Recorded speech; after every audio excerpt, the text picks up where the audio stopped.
She didn't start the car. She didn't cry. She just stared at the envelope in the cup holder, the one that had ended her life as she knew it. Then, her phone lit up, an unknown number, and a voice that would change everything. If you thought being evicted in the rain was the worst thing that could happen to Claire, you're about to find out just how wrong you were. Let's dive in. She did not start the car. The keys lay in the cup holder, cool metal. She set the envelope down next to them. It stared up with its window of plastic, showing the shadow of printed authority. She thought of what her husband would have said if he had been here that morning, alive. He would not have been eloquent. He always fumbled at the start of heartfelt sentences, then grinned at himself and sorted the words out. He would have said, "We'll fix this," and meant it in a way that would have gotten them through the first 20 minutes, and then the next. Without his grammar, she had only weather. Her phone, face down in the side pocket, trembled. A message, then another. The screen woke with a pale cough of light. She swiped it open and saw first a cluster of unanswered condolences from the previous night, then beneath them an email from a firm whose name she didn't recognize, Howell and Benton LLP. Subject line, for Claire, urgent. Private. Another tremor, a voicemail from a number with a downtown prefix. Rain jittered against the windshield, the sound somehow louder inside the car than it had been on the porch. The twins watched her with an animal attentiveness that felt older than language. Third-person omniscience understands coincidence the way a tide understands shells. It isn't the tide's job to place them at a certain foot's path, and yet, sometimes, there they are. The email had been sent at 7:04 a.m., when Agnes was cueing her arguments and Leonard was tying his shoes, and Claire was persuading the twins that coats could be adventures if you named them. The lawyer had tried just before 8, then again at 8:20. The persistence of someone who is paid to be relentless, but who in this case also felt a flicker of urgency that belonged to no billing code. He had a folder on his desk thick with papers his client had stressed should be opened only if something happens to me. And something had happened. He had gone to sleep uneasy, woken uneasy, and the morning rain had chased him out of bed earlier than usual. Not an omen, he told himself, merely humidity. Claire listened to the voicemail because listening required less hope than calling back. The voice was calm, practiced, the edges softened by a warmth that felt real even on tinny speaker. Ms. Hart, it said, using her married name in a way that neither claimed nor questioned it. This is Daniel Benton, an attorney with Howell and Benton. I'm very sorry to reach out under these circumstances. Your husband entrusted us with certain instructions. This is time sensitive. Please return my call as soon as you can. She could have ignored it. She could have assumed a minor administrative matter, another item in the bureaucracy that accompanies loss. But something in the cadence, or perhaps the precise caution of the phrase certain instructions, brushed against a door in her mind she had not known was there. She called back.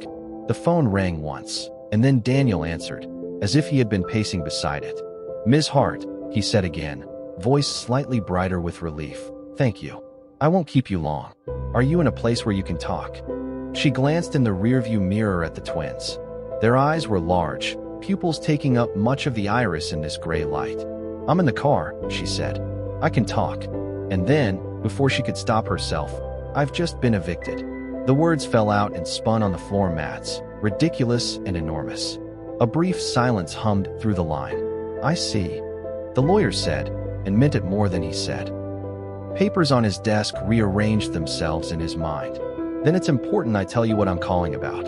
Your husband. He paused, choosing a sentence that would not topple her, that would also not sound like fiction. Your husband created a trust in your name. It is significant. He instructed us to reach you in the event of his death, and to ensure that certain protections were immediately put in place. Ms. Hart, I know you are in the middle of everything, but I need your consent to activate those protections. The twins' breathing sounded louder. Outside, a car rolled past, sending up a soft tail of water. Claire gripped the phone. I don't understand, she said, aware that she was speaking in the slow caution of a person stepping onto uncertain ice. What kind of protections? The trust, Daniel said, and he said the number the trust contained in language formal enough to keep it steady. $200 million, set aside and structured to be beyond the reach of creditors or outside claims, with immediate liquidity for your use. He didn't rush it. He let each part land separately, The way a careful doctor explains a diagnosis that saves rather than endangers. Your husband was very clear. For a moment, Claire did not have a category for the sentence. Her mind tried to dress it in ordinary clothing. It must be a misprint, a bureaucratic mirage, a hoax like the ones that begin with "Dear Beneficiary." But the voice on the phone was too specific, the details too exacting, the timing too implausibly perfectly wrong to be wrong. She closed her eyes and saw her husband at their kitchen table late at night a month ago, paper spread around him, the lamplight painting his hand in gold. He had not told her. He had kept the act private in the way a person keeps a planned surprise private out of superstition. Say it aloud, and it might break. He had wanted to put something between her and panic that could not be moved by anyone's will but hers. "Ms. Hart," the lawyer said gently. "Are you with me?" "Yes," Claire said. Her voice was smaller and clearer than she felt. "I'm here." She opened her eyes and found that the world had not changed color. The rain still rained. The twins still watched. The house still measured her distance. And yet, dimensions had shifted. The eviction notice next to the keys looked suddenly like a card drawn from the wrong deck. Daniel continued, careful with each clause. "Your husband asked us to file certain documents with the court upon notification of his death, which we have done this morning. However, to authorize immediate access, I need you to confirm your identity on a recorded line and to approve an interim distribution. We can also, if you wish, notify any parties attempting to take action against you that they should cease until further notice. There is a letter for you as well, in his handwriting." Claire imagined the letter as an object she could hold, the way she had held sonograms and grocery lists, and the tiny drawings the twins brought her from preschool, objects that knew how to be touched. She wanted, suddenly and without shame, to hear her husband's words not in the generalities everyone was offering. He was a good man. He loved you. But in his awkward, specific script, the idea of money was too large to feel. But the idea of his care, placed in the world like a stone that did not float away when the tide returned, she could feel that. "Okay," she said. "What do you need me to say?" He guided her through the confirmations. "Name, address as it currently stood." She said the address and then, without meaning to, said, "For the moment," and a sound she did not expect came out of her.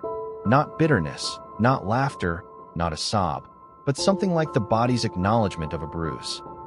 He told her he would arrange for a car to come to her, to bring her downtown if she preferred to sign in person, or he could send a notary to her location. She declined both for now. The idea of opening the car door and stepping into an errand felt like an infidelity to the morning's shape. "Email me," she said. "I can sign digitally. I'm not going far yet." "Understood," Daniel said. "I'll send a secure link." "And Claire." He said her first name only then, not to blur boundaries, but because sometimes a human word is an anchor. "I am sorry for your loss. Your husband was very deliberate about all of this. He wanted you to have room." That's his phrase in the letter. Room. She ended the call and let the quiet climb back into the car. The twins had been silent in the posture of good animals, trying not to startle their mother. Now one said, very softly, "Mommy," and Claire turned and smiled, a small, precise movement that brought warmth to her cheeks. "We're okay," she said. Not a promise, a measurement. "We are okay this minute," she added, and the minute accepted the duty. On the porch, Agnes had not yet stepped out of the doorway. She was explaining something to herself about necessary losses, rehearsing a line she could deliver later if asked, remembering, unhelpfully and therefore with irritation, the time she had watched Claire soothe a crying baby with that same small, precise smile and had felt an unauthorizable tenderness toward her. Leonard had opened their umbrella and was studying the sky as one studies a stock ticker, for signs, patterns, a rationale smoother than luck. Claire picked up the eviction notice. She slid it under the keys and regarded it the way a scientist regards a specimen, curious about its structure, noting that it was, after all, only paper. Then she opened the email. The subject line matched the voicemail. The sender's address matched the domain on the attached PDF letterhead. The first document was titled Interim Distribution Authorization. The second, Notice of Trust Activation. The third, Letter from Age to Claire. She didn't open the letter yet. She completed the authorization first, her finger steady as she signed her name on the screen.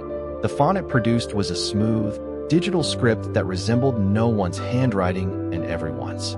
She pressed send and watched the little bar move from left to right, a gray caterpillar crossing a twig. So now Claire knows $200 million locked away in her name, a secret her husband took to the grave. What would you do if you woke up with nothing and by nightfall had more than you could ever spend? Would you disappear quietly or walk back into the lives of those who threw you out? Hit like if you're rooting for Claire, share this with someone who loves a good twist, and subscribe with the bell on so you don't miss the final chapter, where Claire decides exactly how to use her newfound power.